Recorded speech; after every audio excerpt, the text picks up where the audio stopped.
Hello and welcome back to Broadside Gaming with me, Zug. So, the first major patch has dropped, and it has somewhat nerfed the healing aura that we pretty much ran on every character. So, with that nerf, it's time to take another look at the Ranger and see how we can get around it and how we can build from there. So, let's jump in. So, I'm going to do this kind of how you want to do it as you're leveling. I will give you some other options if you've already leveled up, but I'll go through this as if you were leveling from scratch. So to start off with, we're going to jump into the ranger tree because that is what we are to start. We're taking dexterity into marksman, into sharpshooter, into skill shot, which is headshot damage, multi-shot, and into ranger. This ranger node here is one of the most important ones we can pick up because not only does it give us +2 to endurance and dexterity, +5 stamina recharge, it gives us 5 crit chance and 5 crit damage, 5% I should say.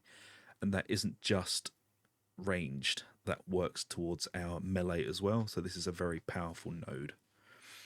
So once we've grabbed this, I should also add though with multi-shot, it does use your reservoir of arrows in your bag. The extra shots are not free, so just make sure you carry more arrows than you think you'll need.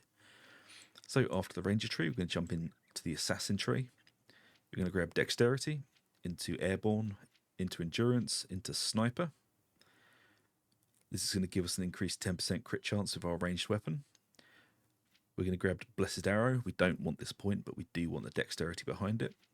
We're going to grab vitality surge because we want the stamina back. We are going to need a lot of stamina. And then we're grabbing the dexterity node behind that as well. So that's pretty much where we're starting off. And I would suggest if you are leveling and following this build, you grab these next 4 nodes before moving on to anything else, which would be strength, jump attack, double jump, and jump attack 2. You mostly want this with jump attack early on, double jump, early on, because double jump is an extremely powerful ability to help you navigate around the world, as most things you're going to need to get above to drop down to, and so on. But if you don't want to do that, you don't have to. After this, we're going to be moving into the warrior tree and the barbarian tree.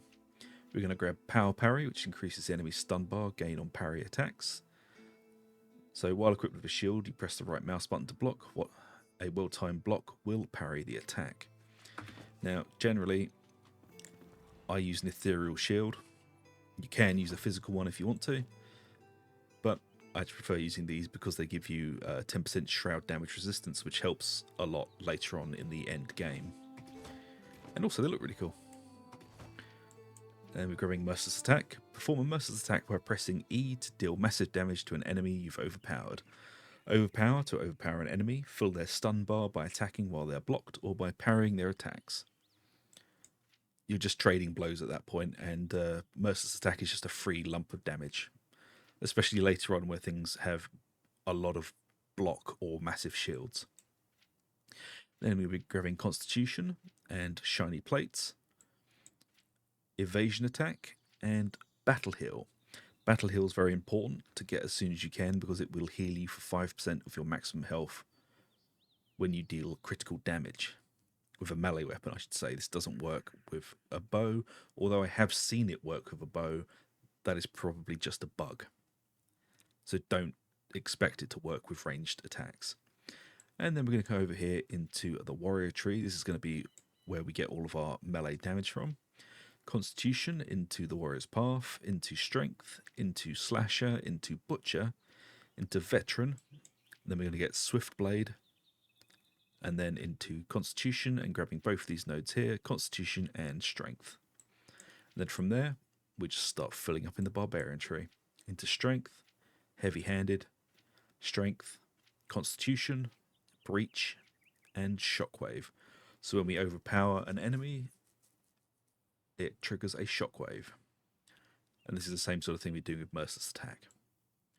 And over here on Athlete, we've already grabbed these, so we're going to be grabbing Strength, Vigorous Deflection to give us 30 stamina when we parry, Constitution and Strength. And then last but not least, we're going to be finishing off in the survivor tree with runner, endurance, wanderlust, good metabolism, and rebound. Rebound is incredibly powerful because it increases our base stamina regeneration by 50%. We are not very tough, so we are going to need to dodge a lot. And speaking of dodge, I saved this for last, but you shouldn't. Sorry, I didn't plan that out very well, but grab this when you can. We are going to grab 3 magical nodes. Arcane Deflection, we don't care about this. This is just getting us to where we want to go. Blink, we're going to be taking Blink and Emergency Blink. As soon as you come down here to get Evasion Attack, you'll be grabbing these 3 skills. This now changes your dodge to the Mage Blink from World of Warcraft. And not only does that, the Emergency Blink allows us to dodge out of the way while we're stunned. This is incredibly powerful and also looks really cool. And with all of the Athlete and Survivor tree skills we have the ability to dodge around an awful lot. And you can see there the speed at which we regen our stamina. So we're going to go over weapons, armor, and whatnot now. So let's just get down to the basement. That's not the basement. And I shall show you a few armor sets and a few other bits and pieces you can use to help beef out this build. So, first of all, the bow. If you can get your hands on this bow, this is the best in slot for you at the moment. And it's best in slot because it's plus 3 pips to fire damage. That's an extra 15 fire damage. Headshots restore 5 stamina, and it increases your health regeneration by 1. It doesn't sound like a lot, but it is very good. If you can't get your hands on an ignited bow, try to get yourself a wildwood shortbow. So this isn't as good, but it is still pretty good because it's got piercing damage plus 10 shroud magic damage, increases your critical hit chance by 5%. But what we don't want is the on hit leech 5% damage as mana. That doesn't really help us, but it is still a very, very good bow.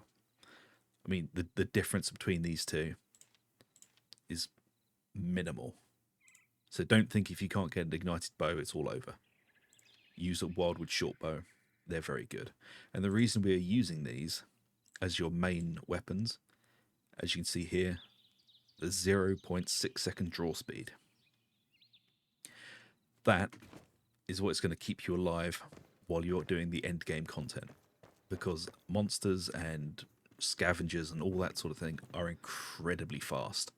They will run you down while you're trying to run away and shoot. So as you can see, the circle filling up, that is us at full draw. Even then, it's a bit slow fighting against most of the enemies in the game. But what you do want to carry with you as well, if you can get one, is a wolf snarl longbow. Now this has a more or less doubled draw speed. It has a stamina cost for drawing, and it has a slightly slower, well I say slightly, a lot slower arrow speed, but it does do a hell of a lot more damage. The longbow is for when you can get yourself in a nice position out of the way where you can't get hit, where they can't retaliate, and you can just snipe. That's when you want to pull out the longbow. And as you can see here, it does increased fire damage and increased crit chance and crit hit damage. It's a very good bow. It's just not very good for when you have to run and gun, because you will not have time to draw this, and it will drain your stamina so you can dodge less, which isn't great. But you should carry both of them for the 2 different situations. Now, melee wise, I like to carry an ice blade is my main weapon because it has increased ice magic damage, increased cutting damage, and then 15% increased crit. This is a very rare weapon, or at least it is for me. I've only ever found one, and I've done a lot of farming. I've opened over 1,200 chests at endgame, and this is the only one I've found. Another weapon you can use that I quite like, Sword of Radiance, which is just pure crit all the way down the board. Or a Wolfpack Axe, they're quite good. Although they are awful in the fact that it just gives ambush damage. Ambush does not work very well in this game yet. So this is not something we want to look for. We can have a quick look at some other weapons that are quite good, and then we'll move on to the armor. Right. So there are other bows in the game, but you don't really want to be using them too much, like Shadowbane, because of the backstab damage. And the Shroud magic damage doesn't work incredibly well at the moment. So it's not a terrible bow if you have one, definitely use it, but it's definitely not the most powerful bow you can get your hands on. But other sort of melee weapons you can use, as long as it's cutting. We've gone down to the cutting tree, so the Nova's quite good. White Wolf Sword's pretty decent across the board. Noble Sword is also very good. And there are lots of other bows and things you can try out if you can't get your hands on the Ignited or the Wildwood Shortbow. Now, for rings, I would highly suggest using the Ring of Endless Life, along with a Ring of Stamina, just to make sure that you can keep dodging as long as you can. And as for the armor, you can go for this, well, clown cupboard look that I've gone for, with the Deerstalker hood, with critical strike damage and range critical strike chance. The chest is the soldier's chest plate for the increased stamina and health. Then we've got the Eagle Eye gloves, which give more range damage. Eagle Eye trousers for stamina and sprint speed, and the Eagle Eye boots for stamina regeneration and stamina regeneration delay. As for the shield, I'm using the Ethereal Plane. But if you really wanted to, you could go for the entire Eagle set. You'll get less health on the chest, but you'll get more stamina. As for arrows, this is quite an important thing. When you are trying to make arrows at endgame, do not make iron arrows, do not make bronze arrows, do not make fossilized bone arrows. Feathers are an absolute pain in the hole to grind for. You will end up using more arrows trying to grind them than you will getting from them. So just stick with copper arrows. The damage is minimal. So stick with copper for now until they change the drop rate on feathers, because it's pointless at this point in time. So there you go. That's the new setup for the Ranger Assassin. You will be doing a lot of range, you'll be doing a lot of melee, but hopefully you won't be getting hit, because remember, we can blink. So I hope you enjoyed the video, folks, and if you have, please like, subscribe, ring that little bell for notifications. It really does help us out. And until the next one, thanks very much for watching, and take it easy, and see you later.